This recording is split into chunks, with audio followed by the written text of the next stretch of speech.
Why are passed pawns so important in chess? Have you ever wondered why passed pawns can change the game in chess? Let's break it down and see why they hold such importance. A passed pawn is a pawn that has no opposing pawns blocking its way to the promotion rank. This means it can move forward without being challenged directly. This unique ability makes passed pawns a powerful asset on the chessboard. When we think about pawn movement, we know that pawns typically move forward one square at a time and capture diagonally. However, a passed pawn can advance freely, creating a direct threat to promote into a queen or another piece.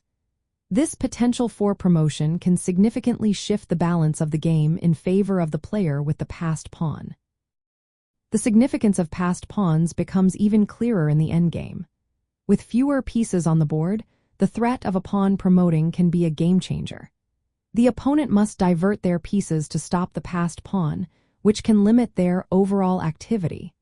This defensive focus can create weaknesses elsewhere on the board, allowing the player with the passed pawn to gain a strategic advantage.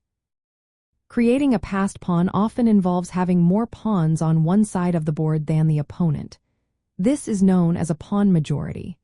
Players can achieve this through pawn breaks, favorable exchanges, or even positional sacrifices. Once a passed pawn is created, it can serve as a threat that forces the opponent into a passive position. In practical terms, the best way to stop a passed pawn is to blockade it. Placing a piece directly in front of the passed pawn, like a knight, is often effective. Knights are particularly good at controlling key squares and can make it difficult for the pawn to advance.